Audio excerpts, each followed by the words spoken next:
Your first 6 months, you didn't get any deals. And then suddenly there was a switch and Charlie manifested into a beast and you started selling 5 deals a month, making 10, 15 grand a month. How many deals have you sold over the last sort of 12 months? 22. Part of being successful in business is just actually doing it. We're also in the middle of selling a land deal. So how much would that give you in commission if that goes through? £40,000. 40 grand. What you just said there is genius though. You might get 100 no's and 5 yeses. Most of my deals that I've sold are probably through the academy. So this is a proper business for you now. Thanks for coming to my house to share your success as a property entrepreneur. How you doing? Very good, thank you for letting me come here. So your big strategy is deal sourcing. Yep. Many people watch my YouTube videos and they see me talk about find deals, package them, sell them to investors, make 2 grand, 3 grand, 4 grand. You can make 10 grand a month doing this, starting with no money. And sometimes it sounds a bit too good to be true and people are skeptical. And other times people have got loads of questions about how do you find the investors? How do you actually sell it? How do you package it? What about contracts? So in this interview, you're a real life case study because you've gone from basically nothing. How much did you have when you got started? I started with £2,000. £2,000. And what were you doing at the time? I was actually currently working for a friend from the rugby club, doing marquees, but previously before that, went to university, studied sports coaching. Cool. How much did you spend going to uni? I think it was about 60,000. And then when you finished uni, you then ended up doing training with me. Yep. I got a phone call off of your dad. Yeah. Saying, I hope this works. Yeah. You know, he spent a lot of money on this training. And it has. I mean, how many deals have you sold over the last sort of 12 months?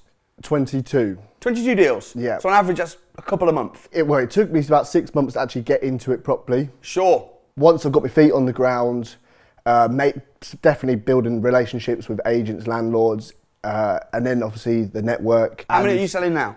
How many deals? Selling, but 3 to 5 deals a month. Okay, yeah. Cool, that makes sense. Yeah. And you're charging on average? £3,000. 3 grand. Yeah. So this is a proper business for you now? Yes. Not a side hustle? No, full-time in property. Yeah. And how old are you? I'm 24. So talk to me, Charlie, about why you chose deal sourcing, and then I want to walk through your first deal. One, I didn't have much money to invest into, say, rent to service accommodation, rent to HMOs. I needed some cash behind me. So the quickest and not the easiest way, but the quickest way for me to do that is to go out, find the investor, find a deal, package it up and sell it. And then obviously we get paid up front, contracts and all that are in place, and then partner them up, and then the investor takes the deal. Right.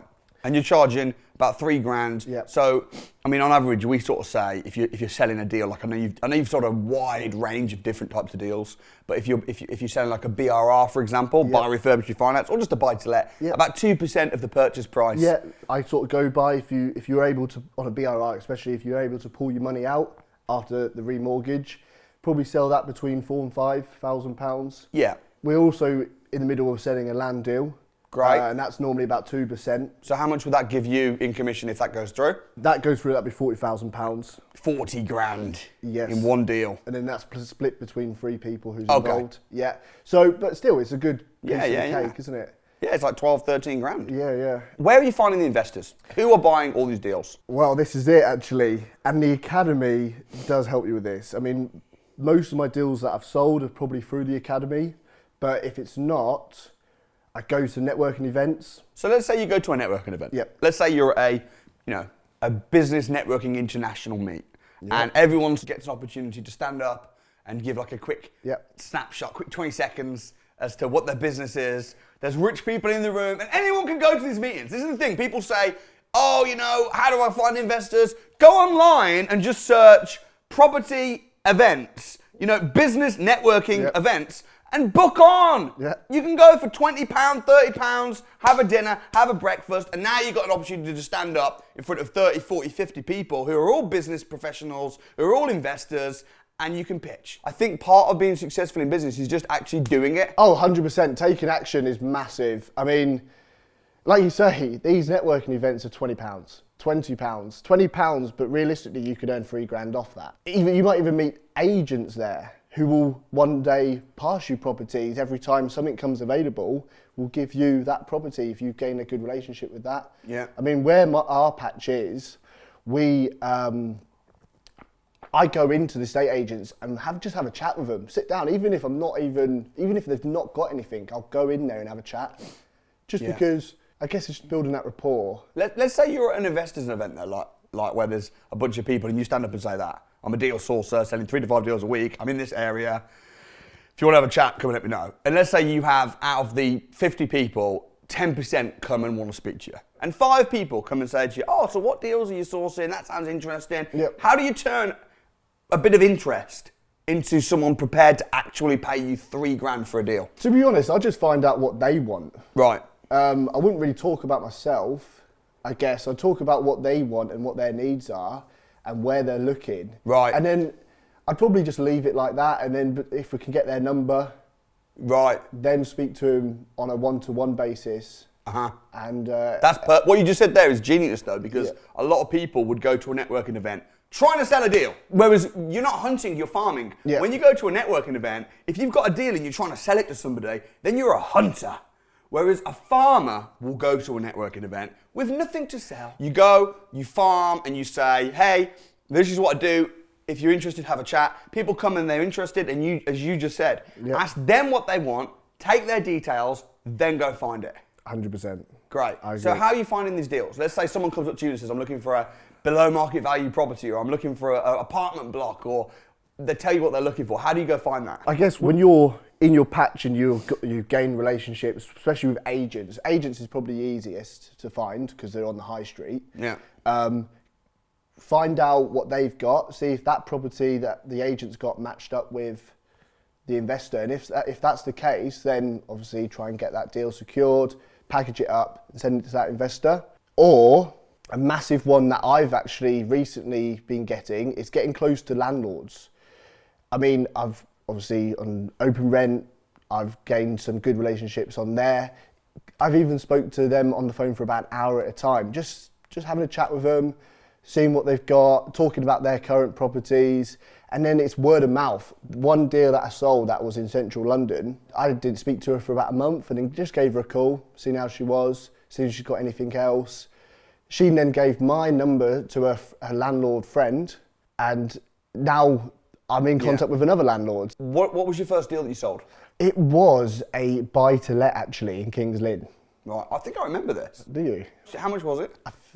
The purchase price, on top of my head, I can't remember. I think it was about 170. And what was unique about the deal? Why would someone pay you a fee? It was a little bit, not tired, but needed a bit of work done to it. And it was a HMO already, licensed. Right. I only sold that for £2,000. Yeah. Just because it was my first deal, wanted just to make a bit of money, help someone else who obviously took the deal on. And that makes sense though. It was just a house, you negotiated presumably a good price? Yeah, I think I knocked £10,000 off at the moment. And obviously the market back a year ago was quite high. Right, so properties were going over the asking price. Yeah. You found a seller that wanted quick cash. Yeah. You knocked 10 grand off the price. Yeah. It was a good rental property with lots of, you could rent it out room by room. 5-bedroom HMO, yeah. Why would the investor not just go straight to an agent? Why would they go to you and pay you a fee to find them a deal? Yeah, well, a massive one is some of these investors do not have the time. Right.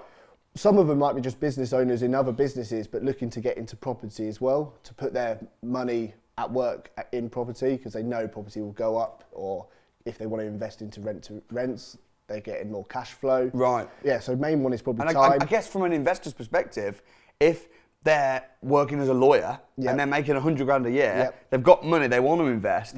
Going out on a Tuesday rainy afternoon to potentially have agents cancel on you at the last minute, getting gazumped, for them, they're having to pay stamp duty, they're having to pay a mortgage broker fee, they're having to pay lots of fees, and the person that found the deal, negotiated it, packaged it up, presented it on a golden plate with a red ribbon on it for the investor to just go, yeah, I'll buy that.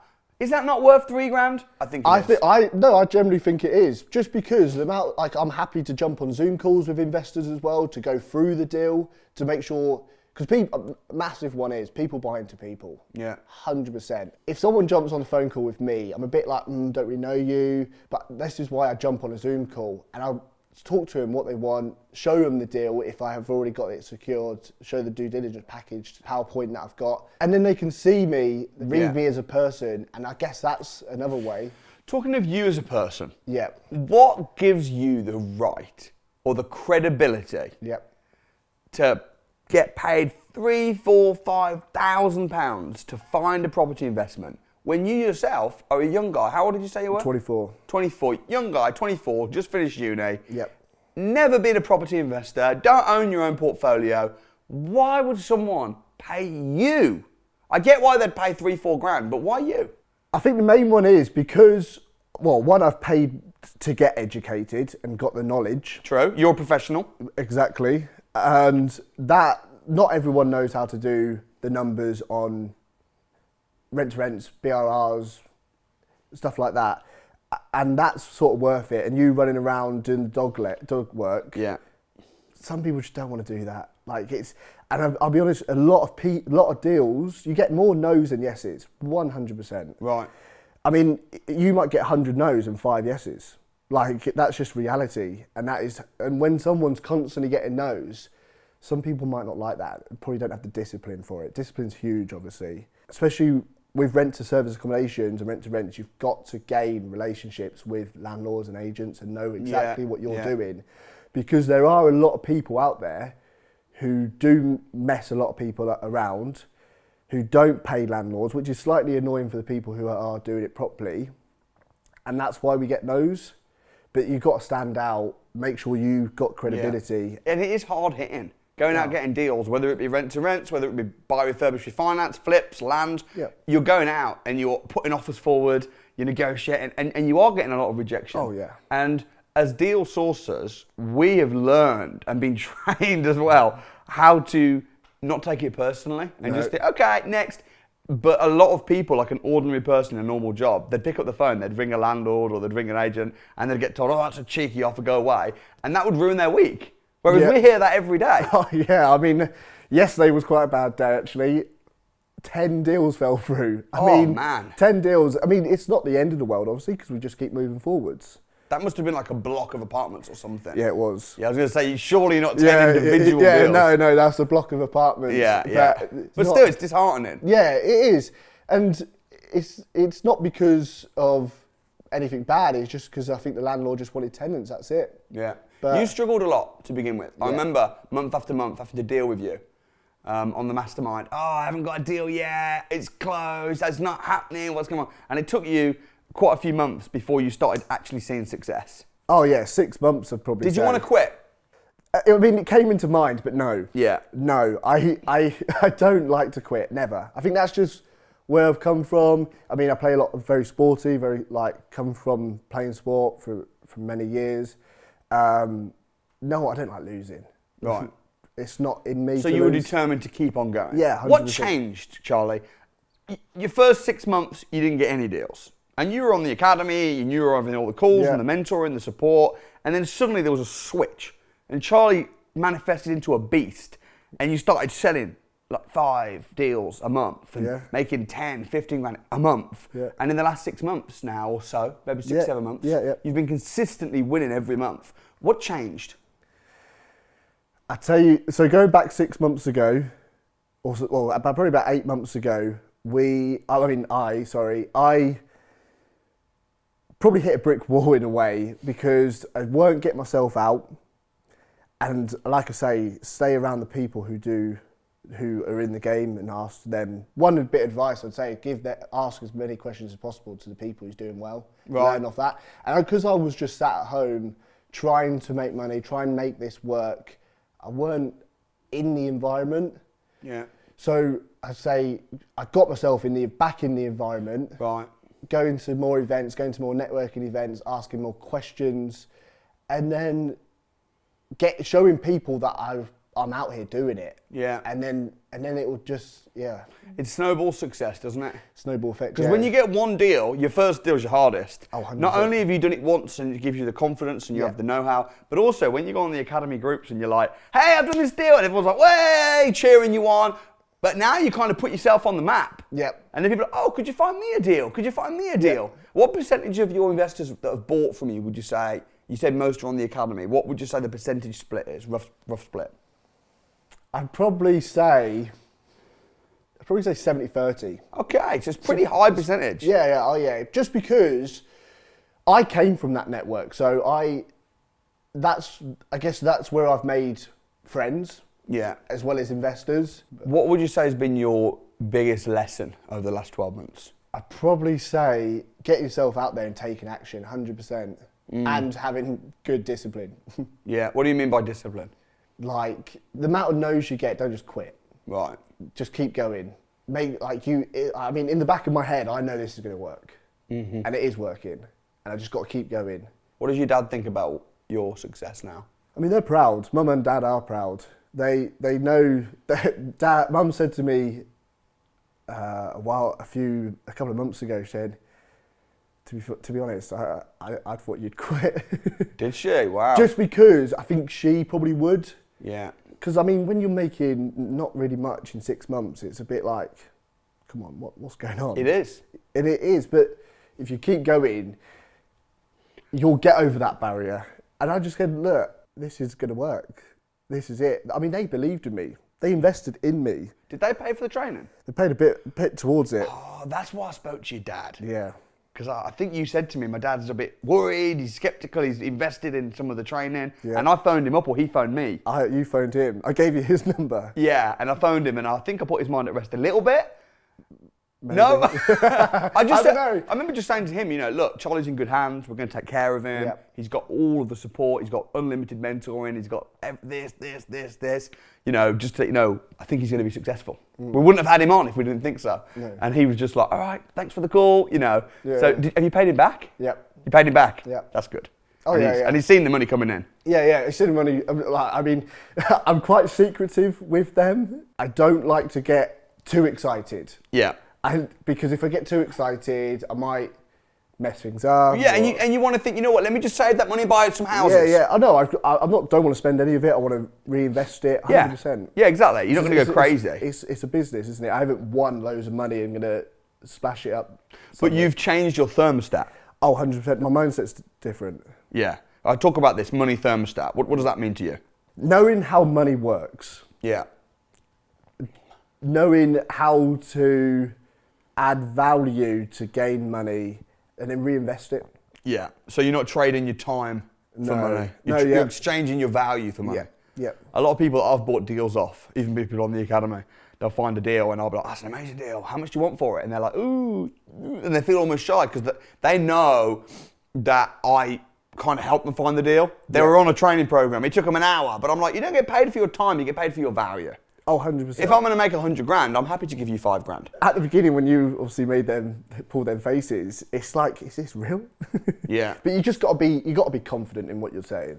That's when talking to anyone. You got to be confident in what you're saying. You got to believe that you're worth that, and people will buy into that. Do you think anybody can be successful with the right work ethic? Yes. Yes. No. What could stop people? The nose can massively stop people. Yeah, but that's a mental thing, right? Yeah. So you think that they've got the potential too, but it's just a case of whether they can cope with the rejection? No, 100%. Just because if obviously, no offence to anyone, but if you're weak-minded and things get to you quite easily, probably not for you. You probably can't be making 20 grand a month doing deal selling. Yeah. Because you're going to have to take hard calls.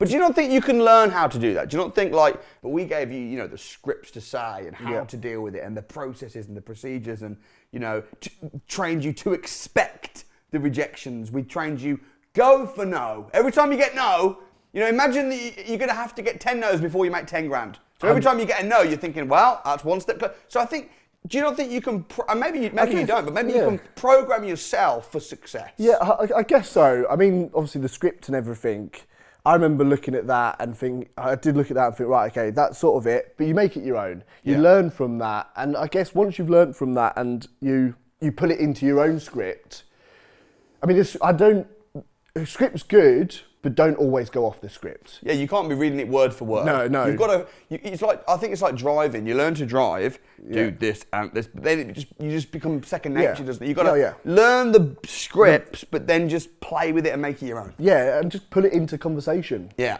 That's it. I mean, just like this interview, isn't it? Yeah. How did you do in school?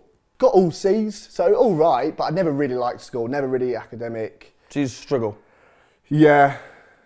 I did a bit of I wouldn't say naughty, but like to mess about. Yeah. And are you proud of what you've done in property? Yes. What's next? I guess now invest my money into rent to service accommodations that I've got in the pipeline ready. What have you got in the pipeline? What deal are you working on right now? So we've got a block of flats in the pipeline. Nice. And then I've got one rent to service accommodation. How many in the block? 15. Nice. Big thinker. What's your experience been like working throughout the academy? Really good. Just because, I mean, the massive one is your network. 100% and the people around there. I mean, sometimes, obviously you can call up you guys and ask for advice or whatever, but you can talk to anyone on that academy chat and say, look, I just need a bit of advice. Can you answer this question? What's your thoughts on this? And people will just help you. And I feel like that's massive in property in its own. Property, obviously I don't really know about other businesses, but property, I do feel like a lot of people are out there to help a lot of people. You feel like that though because of the property community that you've come from? Maybe. Definitely. And it's massive. Definitely, yeah. bro. I've been to some other property communities, developers clubs, networks, where there's builders and, you know, chartered surveyors, accountants, and they hate other people's success. Yeah, which is wrong. It is wrong. And because this business is you collaborate a lot. Yeah, you have to. I mean, co-deal sourcing, incredible way to make money. What is that? Co-deal sourcing is, say if I had the deal, you had the investor, we'd come together, match the deal with the investor, and we'd split the fee. Perfect. I mean, I don't have an investor for every single deal. If I did, I'd make a lot more money. But when you co-deal source, 100% is one incredible way to make money. And the academy as well, there's a lot of people, hundreds. And it's like the WhatsApp group alone, being able to just post, I need an investor for this. Anyone got anyone? It's gold. Oh, yeah, 100%. I mean, the amount of times I've chucked deals in there and just someone's messaged me saying, yeah, I've got an investor for that. Sound, what they're looking for. Obviously, send it over, see what he thinks. If he wants to go ahead, let's do it. Well, Charlie, massive respect on your achievements. I look forward to seeing you continue to win. And I appreciate you coming down to my house and sharing your story. Brilliant, thank you. Thank you for having me.